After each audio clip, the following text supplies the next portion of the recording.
Hello, everybody. My name's John Lovett. I'm from the School of Geography at the University of Leeds. And I've just got back from COP26 in Glasgow to my home here in the North York Moors. And today, what we're going to do is we're going to bring to you a session about bioenergy. And as part of our COP26 events at the University of Leeds, we've launched a Future Learn course on sustainability and bioenergy, and we'll show you a clip from that in just a moment. With me today on the panel, we've got people from a wide range of different countries. We've got Prof. Amit and Surya from VBU in India. We've got Anissa from UPI in Indonesia, and Elizabeth from RDI in Indonesia, and Mary Susan from Creek in Uganda. And they will introduce themselves to you in just a moment. Behind the scenes, we have Jono, who is going to run the videos for us. So I will ask Jono now if you could run the trailer for our Bioenergy Massive Open Online course. Jono, please.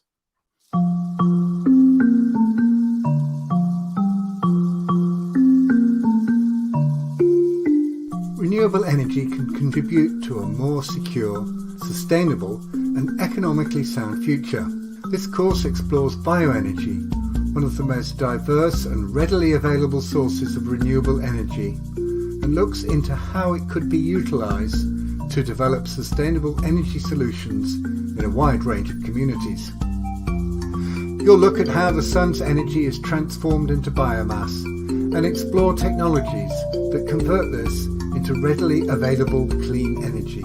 The course also deep dives into the social issues associated with biomass combustion and is enriched with case studies from all over the world that consider the socio-economic and environmental implications of biogas and oil palm. This skills-based course will enable you to put into practice the knowledge you've acquired by getting you to complete a feasibility study for introducing bioenergy technologies to a small rural community. You'll also pick up tools and technical information to help you explore the topic further.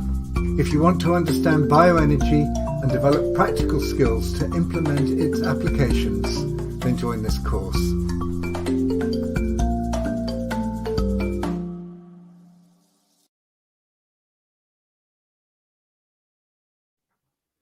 Super, thanks very much. Okay, let's go around the panel, and everybody can introduce themselves. So Amit and Surya, can you tell us a little bit about yourselves, please? Yeah, thank you, John. I'm Professor Amit Hajra, Professor of Rural Management in Visva-Bharati University from India. And we are conducting one international project in collaboration with the University of Leeds and Uganda. Hello, everyone.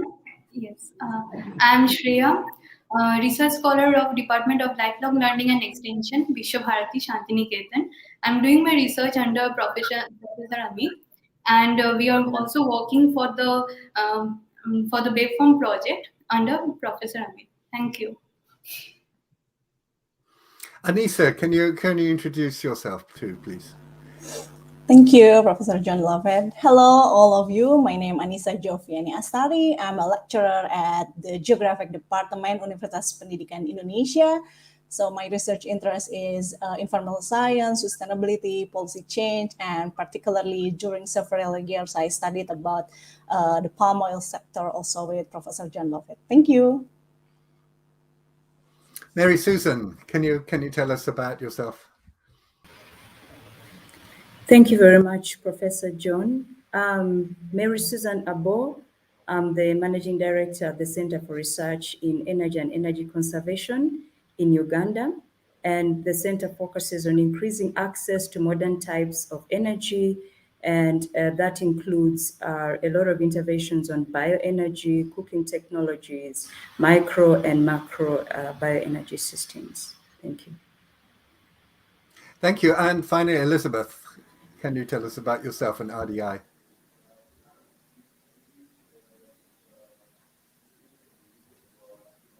Hi everyone, I hope you can hear me. Please just let me know if you cannot hear me. We My can name hear is you fine, Elizabeth. I Elizabeth. am That's from great. Resilience Development Initiative, Indonesia, so it's nice to be here. My research is on biogas. Thank you, John. Back to you. Okay, thank you very much. Okay, let's go around the panel quickly, and we'll ask the members about bioenergy in India, Indonesia, and Uganda. So, Prof. Amit and Sarek, can you tell us a little bit about how biomass and bioenergy is used in India, please?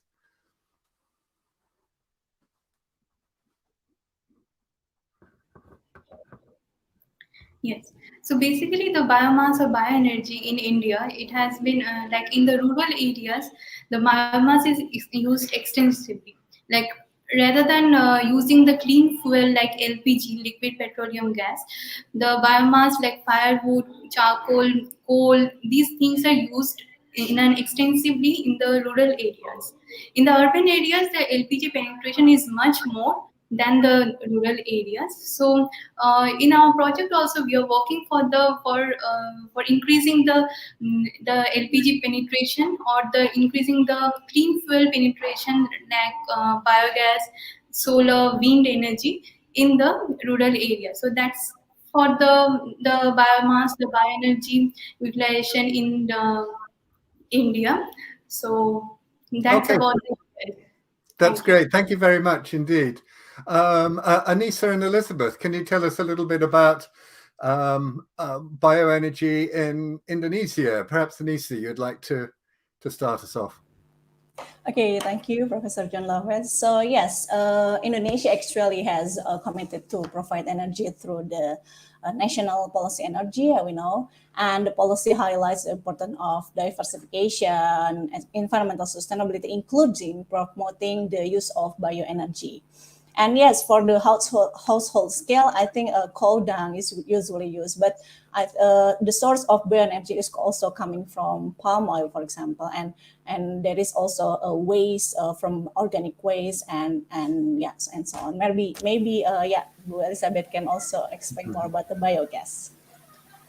I just want to add that this is a great opportunity because bioenergy, although it has been promoted in Indonesia, there's a few courses that provide the range of bioenergy because it's very wide range topic. So yeah, back to you, John. Yeah. Okay. Thank you. Yeah. You're absolutely right. I mean, Anissa's mentioned oil palm there as a source of bioenergy, which is a very controversial source of bioenergy. But let's move now to Mary Susan. Mary Susan, can you introduce yourself and Creek in Uganda, please, and talk about bioenergy in Uganda? How is it used there? Thank you, Professor John. In my country, Uganda, bioenergy is still the most prevalent source of energy for cooking. Over 90% of the populace here is depending on biomass for cooking, mostly using wood fuel, especially in the rural areas, and also in the form of charcoal in the urban areas. In the past years, there have been efforts, with our work at Creek and stakeholders to see how to improve on the diffusion of more improved technologies, even though we're using biomass. So the penetration of improved cooking technologies using gasification, microgas fires, also using other alternative fuels like uncarbonized and carbonized briquettes has been increasing, and we've seen an increase from 12% years ago to about 30% from the recent statistics from the Bureau of Statistics in the country. So there's still a lot of potential to increase on alternative bioenergy fuels, more appropriate technologies in the country. Thank you. Thank you very much, Elizabeth. And Mary Susan. We'll talk about some of the problems associated with different types of burning of biomass, particularly the killer in the kitchen, a little bit later in our program today. As I mentioned at the beginning, I've just got back from COP26 this week in Glasgow, and COP26 has just entered its second week. And in Glasgow, countries from all over the world are meeting together to negotiate about how to mitigate and adapt to climate change, and climate change in particular from what are called dangerous anthropogenic emissions. And these are greenhouse gases that have been released primarily from the use of fossil fuels. So one of the questions we can ask perhaps is, how do human activities change the climate? And does bioenergy play a role in mitigating and adapting to that dangerous anthropogenic interference? And I'm going to ask Jono just to show us a quick clip from our massive open online course on bioenergy to show how human activity causes that change. Jono, could you play the clip, please? The sun's radiant energy is filtered by the atmosphere of the Earth, both when it arrives and when it's reflected from the Earth's surface. High energy radiation is absorbed by the atmosphere before it reaches the Earth's surface. This is important for life on Earth because it can damage DNA and cause cancer. The atmosphere also acts as a blanket, keeping the Earth warm by absorbing heat energy. A rise in the level of greenhouse gases in the atmosphere has increased the amount of energy absorbed, and this is causing global warming and climate change. The radiant energy of light and heat received by the Earth from the sun enables life to survive.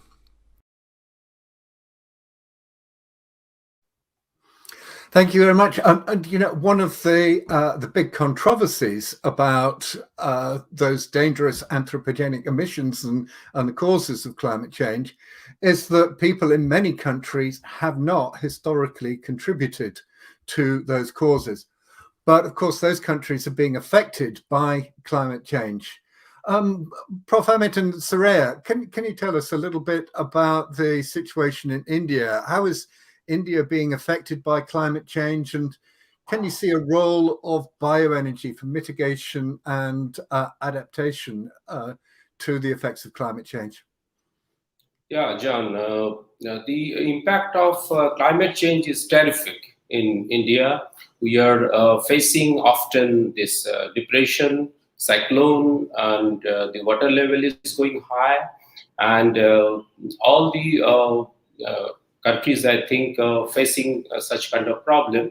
So in COP26 summit at Glasgow, the achievable targets for India fixed for 2030, and the targets are India will reach its non-fossil fuel energy capacity to 500 gigawatt by 2030.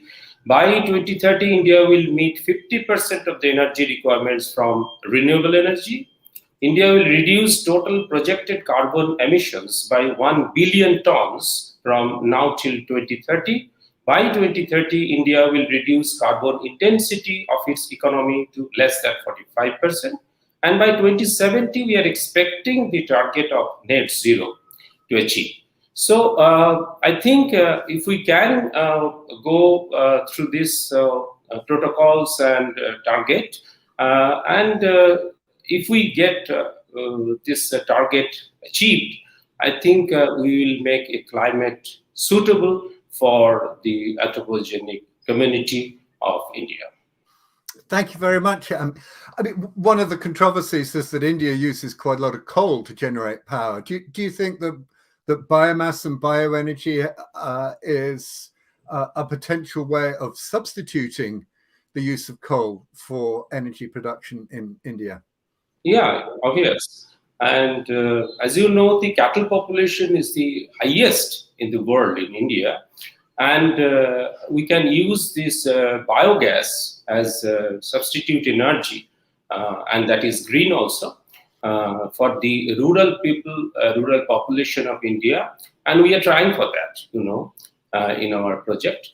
And I think the use of biomass, we also experimented on that, and I will discuss it later. But I think that will be a substantial substitute for fossil fuel. And another is that our Prime Minister's vision is to give one scheme is there, Ujala, we call it Ujala scheme, to give the poor people LPG connection. So to reduce the fossil fuel, wood burning, and other things, coal, etc. So that is a massive scheme, and India, I think, we provided almost 20 crore households these LPG connections by 2020, and so I think that will a great effort to substitute this fossil fuel energy to kind of green energy. That's great. Thank you very much. Anissa and Elizabeth, perhaps Elizabeth, you can tell us a little bit about the effect of climate change on Indonesia and what Indonesia is doing to adapt and mitigate in climate change, and if bioenergy can play a role in that. Yes, John. So we've seen it occurrences of flood, hydrometeorological disaster, and we see cities in coastal are sinking, like Jakarta and Semarang. Actually, Jakarta is the cities that has the highest acceleration of sinking because of the sea level rise. So the impact of climate change has been great in Indonesia, but Indonesia itself has been trying to mitigate and the emission and reduce the emission, greenhouse gas emission, by starting to transition from the coal into the biomass. So we are starting to use the dual firing for the coal power plant in Indonesia. Thank you, John. That's great. And Anissa, did you have any points that you'd like to add there to Elizabeth? Yeah, thank you. Yeah, I think as Bu Elizabeth mentioned about, it was about energy transition mechanism. Yeah, that actually in several years, the Indonesia will use renewable energy, that it will be include bioenergy. And yeah, there is also a new scheme, which is carbon pricing in Indonesia, is Nilai Ekonomi Carbon, which already published with the presidential regulation. And it's kind of a polluter pay principle. So I think it will also trigger, for example, companies to use bioenergy, because, for example, if they can reduce their carbon or greenhouse gas emission by using bioenergy, for example, then they can have some benefit from it, from the valuation of the greenhouse gas emission reduction. Okay, thank you very much. And Mary Susan, if you can tell us a little bit about Uganda, mitigation, adaptation, and bioenergy, and then after you've finished, we'll go to Creek in the video and have a look at your cook stove testing operation. So over to you, Mary Susan, if you could tell us a little bit. Yeah, thank you, Professor John. There's definitely more realization also by the public here on the impact of climate change in the country. There's a lot of discussion on the changes in the water levels, which basically affect also our electricity supply, and the departments of water resource management in the government are always working around that. So over the years, there's been more awareness and more understanding of those impacts. And definitely bioenergy has an input, renewable energy has an input by looking at how to reduce emissions using more appropriate technologies. Creek as a center is playing a huge role in carrying out tests on, emissions, carbon monoxide, carbon dioxide, particulate matter, and seeing how to promote access to more improved technologies using different biomass resources in the country. Thank you. That's fantastic. Okay, well let's have a look at a video from Creek where Agnes is going to show us how biomass is burnt in improved cook stoves. So Johnny, please can you play that that video, please? So here we have an example of a traditional stove that's commonly used in Uganda, a traditional stove that uses charcoal. You can see that the combustion chamber is quite big. It doesn't even have any ceramic or clay liner, so there's a lot of heat loss. So you find these are stoves that you'll find used, but now we've seen a transition. There are some improvements. You can see in the local market you'll find there's this improvement where now people, I would say this is semi-improved. It's a clay line stove, smaller combustion chamber using charcoal commonly. And then you have a lot of local manufacture within the region, within Uganda, where you have, this is an improved, what we are calling a locally manufactured improved local stove. So it's using charcoal. You can see it's lined, so it has an element of heat saving, insulation. And then the combustion chamber is also quite small. And for this stove, you can also use what we call carbonized briquettes. So this is an example of carbonized briquettes. That is not charcoal, it just uses charcoal dust. It can use agro waste. So this fuel is also used for this type of stove, or you can even use it on this stove. So there are many of these that are locally made. An example, you can see there are so many over there. This is an improved wood stove. Now you can see this stove, you can see the combustion chamber where your fuel enters is quite small. You can even use 3 or 4 pieces of wood to cook, and your food will cook really well. It's well designed, symmetrically, and an advantage about this stove is it even has a thermoelectric generator behind here. So you find that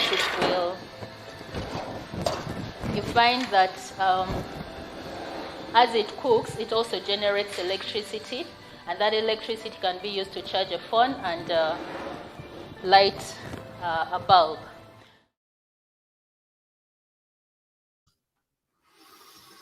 That's great. Thank you very much indeed, Jonna, for playing that, and to Creek and Agnes for the video describing those different types of cook stoves. Prof. Hamilton Sared, that video was from Uganda. I mean, in India, are people using biomass in the same sort of way with charcoal stoves, or do people use biomass in a different way in India?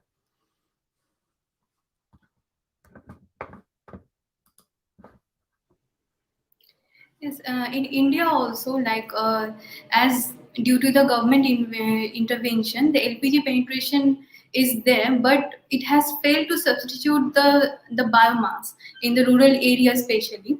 Like in some households, they are using both the clean fuel as well as the biomass. So that's why there are many cases of health problems also, which has affected especially the women and the children.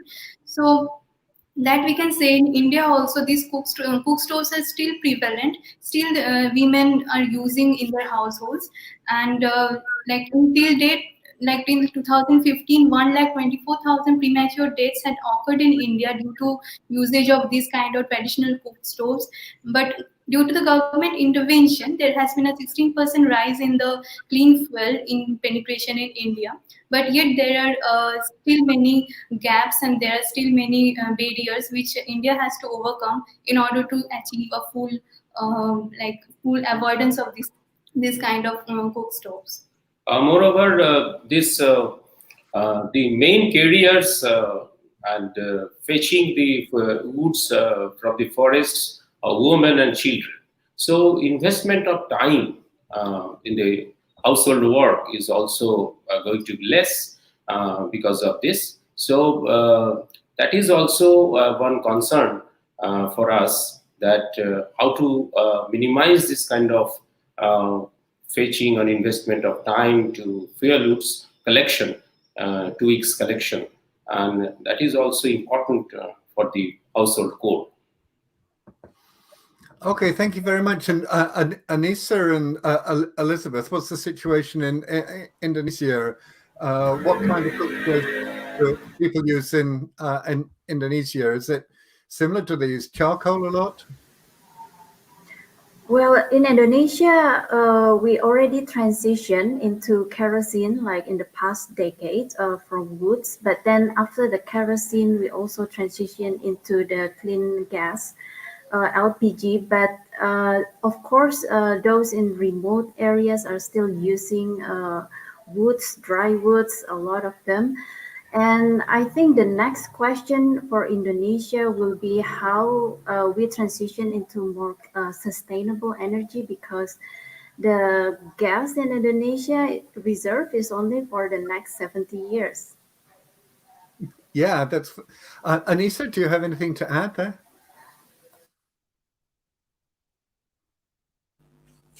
Yeah, I think yes, we use as I think as Elizabeth mentioned, that we will have the energy transition mechanism to renewable energy. But yes, I think the coal problem is a very big issue. But if the transition occur, then yeah, I think it will be very good. And now it's the COP, the COP26. I think this is the great event. I mean, to collaborate between the national and international stakeholders, because if Indonesia has a plan to do that, I think the international community can support also for example, for green funding and etc. So the collaboration is occurring at this time. So hope it will have a good solution for that.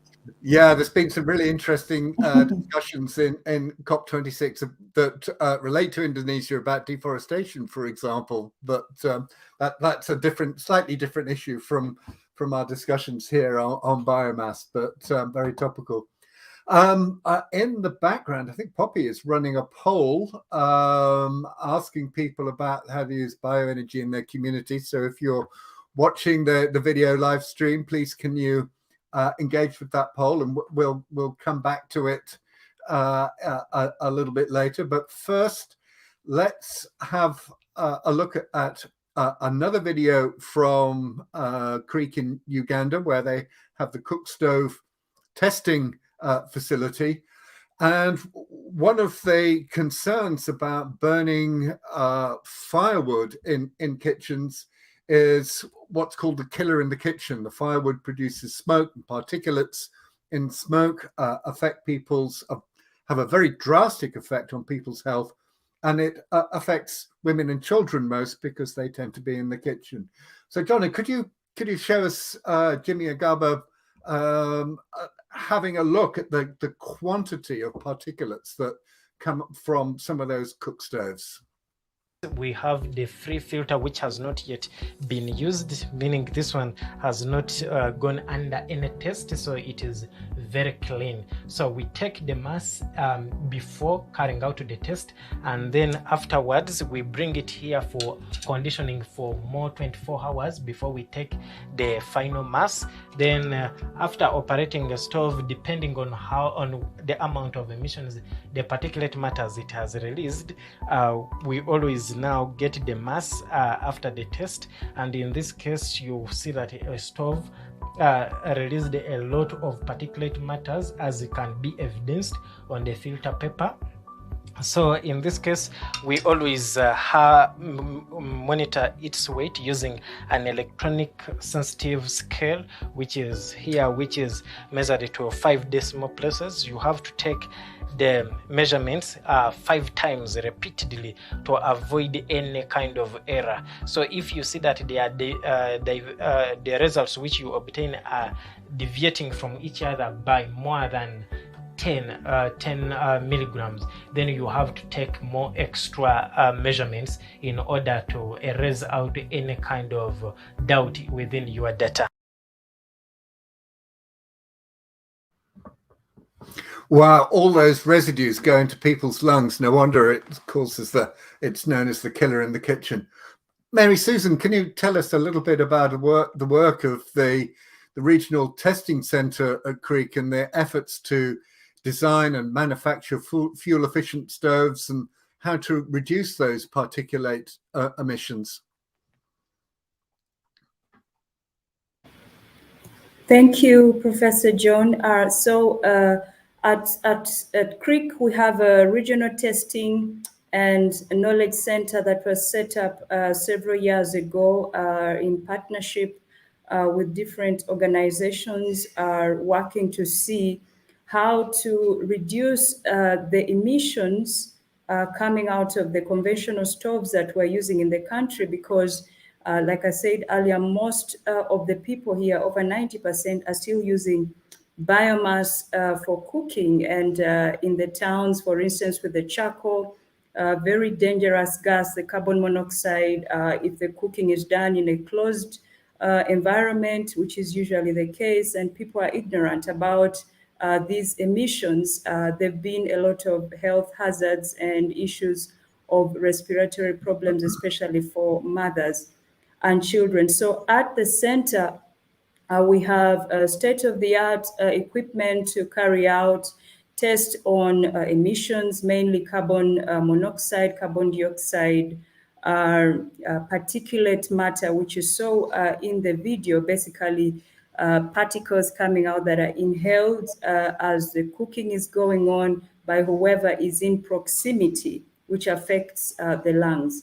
So with the testing center, the results that we have got over the years, we've tested over 400 models of cook stoves, not just from Uganda, but also from countries around, and not just in Africa, also having stoves coming in from Asia for testing, just to look at how to design better innovations, technologies, more appropriate technologies that lower down those emissions, indoor air pollution in the kitchens. We've also used those results, of course, to recommend alternative fuels that can work or perform well with different technologies. The technologies include combustion, combustion technologies, microgas fire technologies that rank very highly with low emissions and high efficiency, pyrolysis technologies on torrefaction. We've looked at bioethanol also for cooking, recommending also biogas for areas that have enough feedstock from waste, from agro waste, and different kind of feedstock that we have in the country, also waste coming from kitchen organic material, leftovers, and things like this. So there's a lot of work that we are doing, also working with small companies that are trying to do local manufacture of these technologies in the country to lower the cost. We are supporting them, building their confidence in technology, helping them test and improve on the models before they take that out to the market. Because of the work we're doing here, we are part of the Uganda National Bureau of Standards, and advising and contributing to the development of standards to curb the quality of these technologies that go out in the market. And we also do, through this Regional Testing and Knowledge Center, awareness campaigns, dissemination of information to the public, to know the benefits of the good technologies and the dangers of the bad technologies. Before we move on to the next topic, can you tell us a little bit about those outreach activities, the Kampala TV drama series and the radio programs that you've been doing at CREEC? Yes, that's a really exciting project, Professor John, and everybody that is listening, to be able to, reach out to the people that actually are most critical to get this information on the benefits of the technologies. For years, we're doing a lot of work, and we realize that unless the information is packaged in a way that the normal person in their houses can, interpret and then be provoked to take the right decisions, either to spend a little to purchase these improve technologies and, have the health of their children improved, we needed to improve on our approach on dissemination. And through that, we partnered with a company here called Atonga Media, very, very innovative and an intelligent team on dissemination using visual audio products. So we have feature films. We have one called Beautiful Ashes that is looking at alternative cooking fuels, briquettes, but packaged in a short film that will be played and people can watch, and there's entertainment there are stories being told, but also the technology is demonstrated within the film.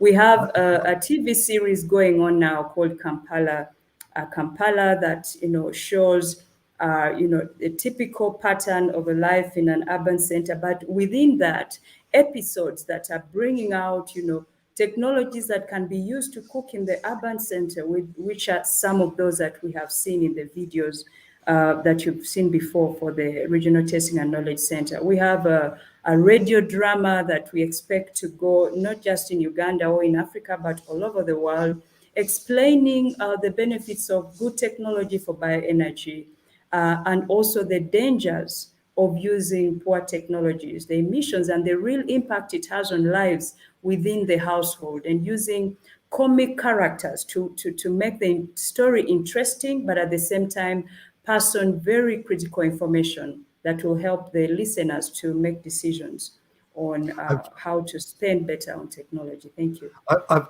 Thank you. I've seen clips from Beautiful Ashes and Kampala, and I can certainly say they're very dramatic way of bringing renewable energy. And the radio program talks about water hyacinths as well, and with the character there whose father was a fisherman. And we'll talk about that in just a moment. But now we're going to have a look at alternatives to biomass combustion that would produce particulates, and we'll have a look at using biomass in a biogas digester. So, Johnny, can you play the clip from the biogas digester in Indonesia, please? Tiap hari kita mengisinya untuk kotorannya itu. Pertama kali kita masukkan kotoran itu ke dalam sini yang disebut ini inlet, dan memasukkannya itu kurang lebih 40 kilo kotoran sapi dan 40 kilo juga air bersih. Jadi memasukkannya itu 1:1. Kita masukkan ke sini, terus kita diaduk-aduk ke sini, ya, diaduk kurang lebih lah 3 menitan untuk mengaduknya. Ya. Sesudah itu kita mengaduk di sini sesudah 3 menit dan sudah tercampur dengan air bersih. Kita tinggal memasukkan aja ke sini. Dan ini jalannya ke tempat biogas. Okay, thank you very much. And Bu Elizabeth and Anissa, can you tell us a little bit about biogas in Indonesia? What are the benefits and what are the problems? Yeah, biogas in Indonesia has been widely used for treat the manure in a village that because previously they just throw the manure to the river and pollute the river, but since the household biogas program, it has been becoming energy biogas that they use for cooking. Well, Anissa, anything you would like to add there from Indonesia's use of biogas? Yes, thank you. So yes, indeed. I think I have a story that I've been to the village, which most of them are has used manure to produce biogas. But yeah, in the beginning, it was a really benefit for them because the government has introduced the biogas plant, the biogas machine, and yeah. And I think one also the problem is they share their story to me that once the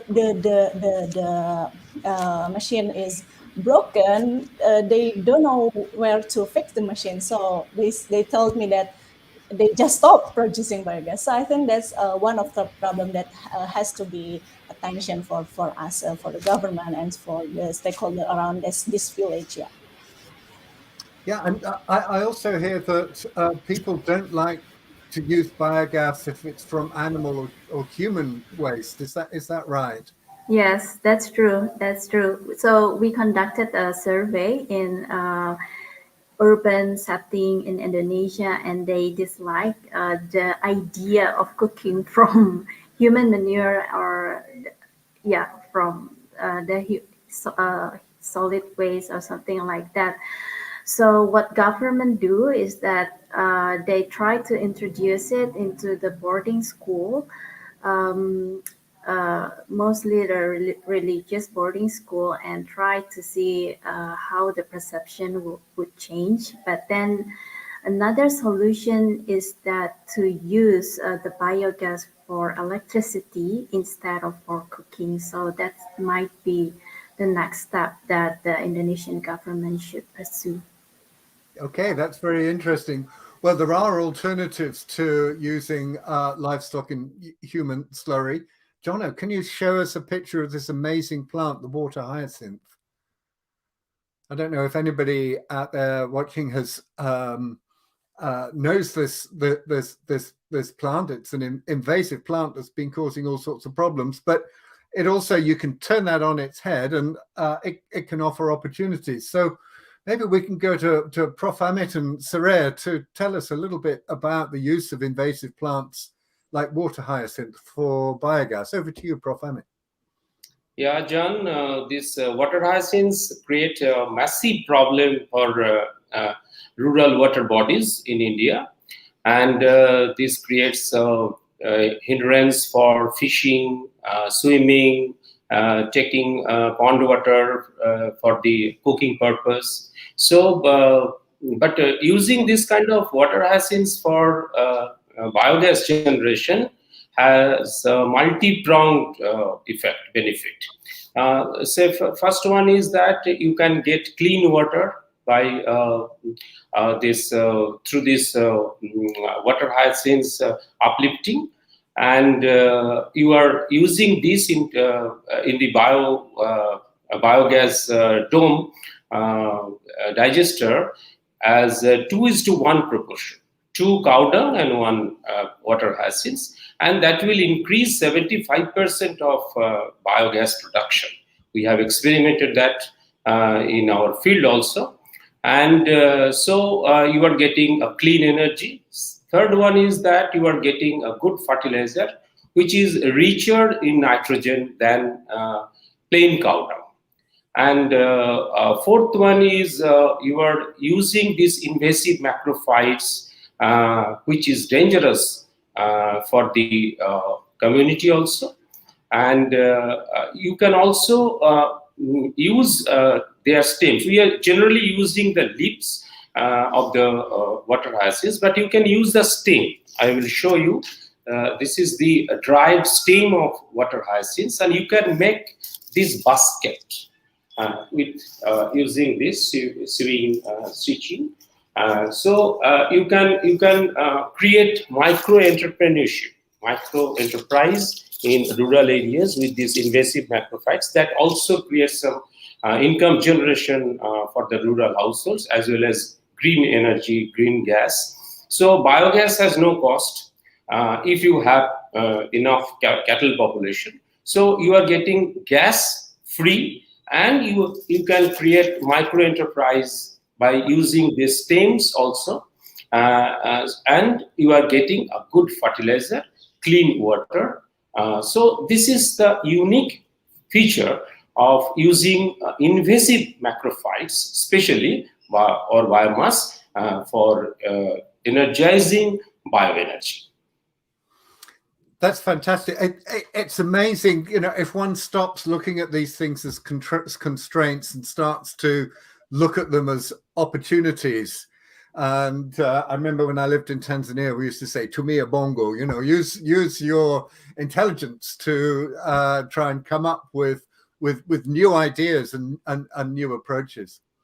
Now we're getting some results in from the poll, and Poppy's just sent me a message saying that 51% of the the people who are listening say that they use bioenergy in their communities, which is, quite a big amount. Here in the North York Moors, I use bioenergy in my stove. I have it right next to here because it's quite cold here in the UK at the moment. But it's in the UK.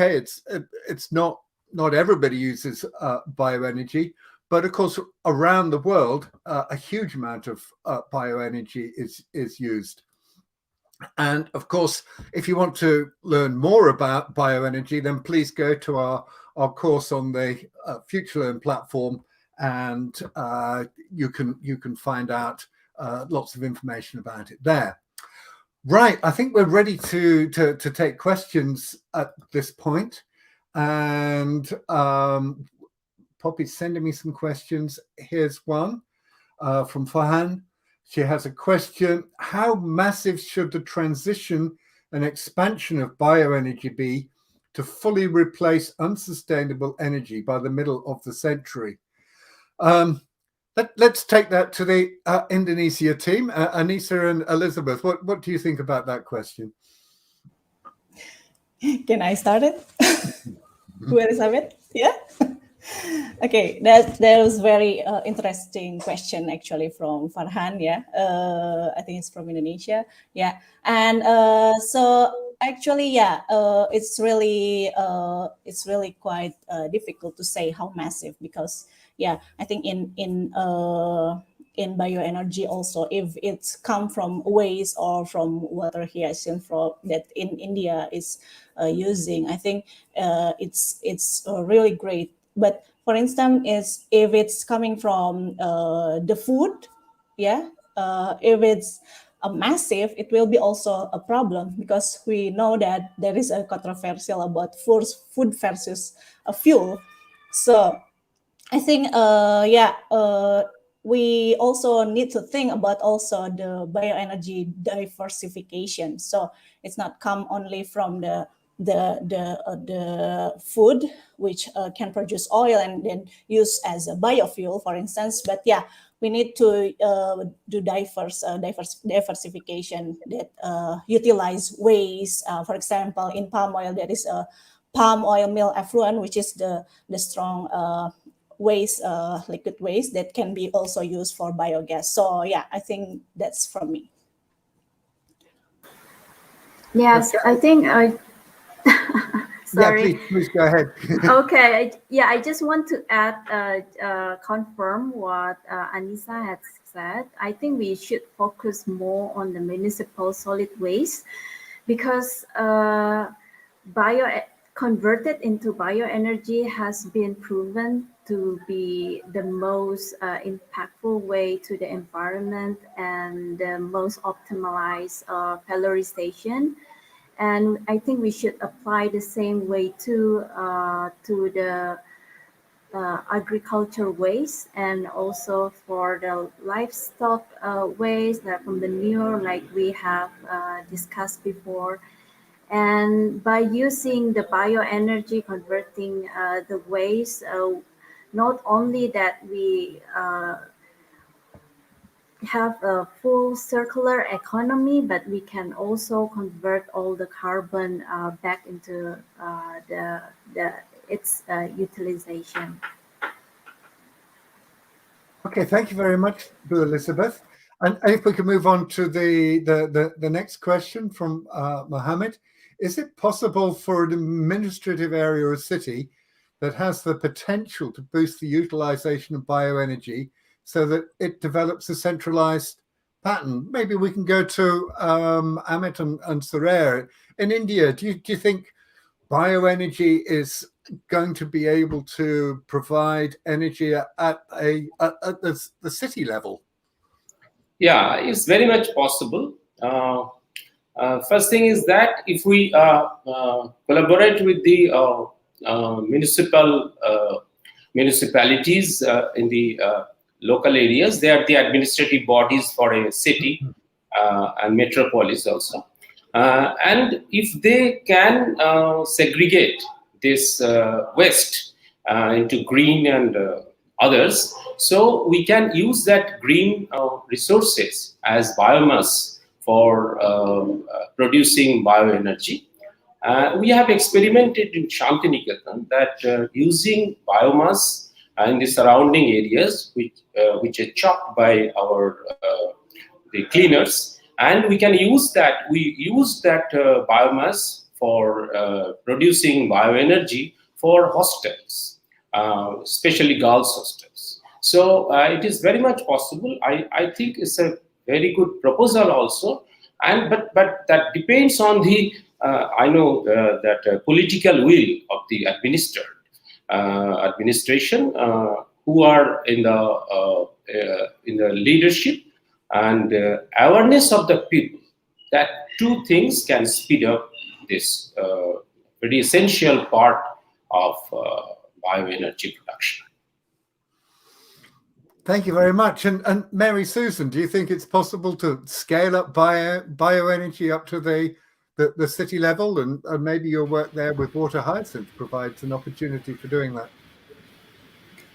Yes, most definitely. The potential of bioenergy to be used, not just at the city level, but at the national level. Even for the generation of electricity is very high here. In Uganda, we have sugarcane, and the sugarcane factories in an association already have projections. We already have a number of megawatts feeding into our grid for electricity. Potential to have those megawatts increased. Looking at also municipal solid waste, over 70% of the component of the municipal solid waste here is organic, which can be converted to energy, either as heat or electricity, that can also go to serve the whole city or be fed into the grid. So the potential is huge. With Water Hyacinth, the government has approached us to give feedback from the research we're doing with BEFWAM on how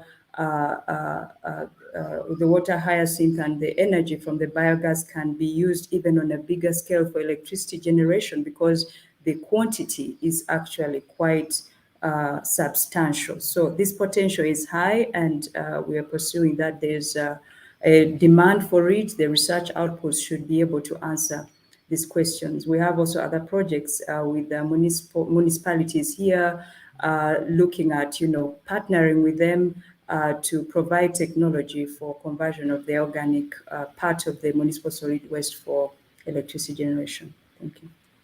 Thank you very much, Mary Susan. Okay, we've got another question there from Yosia. And Poppy, if you can put that up onto the screen. They heard that Europe experienced an energy crisis this winter. How can bioenergy solve the energy crisis? I'll take that one, as I'm the European representative here on the panel. In the UK, Germany, and also in the Netherlands, quite a lot of bioenergy is used for generation, and that's been replacing coal as a fuel in power stations. So, for example, not too far from where I live here in Yorkshire, there's a big power station called the Drax Power Station, and that's been burning biomass for quite some time. And that's because the coal deposits in the UK are actually running out. And so if that power station was going to be fired from coal, then we would need to import coal. Now, that creates a sustainability question, because the wood biomass that's been used to power the Drax Power Station is coming from the USA. So a lot of forests have been cut down there and then converted into pellets and then transported over to fuel the Drax Power Station. So it's a little bit of a conundrum. We're getting near the end of today's broadcast. So I would like to thank all members of the panel: Amit Surya in India, Mary Susan in Uganda, Anissa and Bo Elizabeth in Bandung in Indonesia. It's really fantastic that you've been able to join us. And we've got a comment there from a participant as well. Great work done by the the Knowledge Testing Center in Uganda and Sub-Saharan Africa, which I think is a testament to all the work that's been done by Mary Susan and her team there in Kampala. The recording will be available after the session if you want to continue discussion in the comments. But just to finish off now, we're going to play a short video about how to sign up with our bioenergy course on FutureLearn. So Jono, over to you. And thank you very much to all the panel and everybody participating.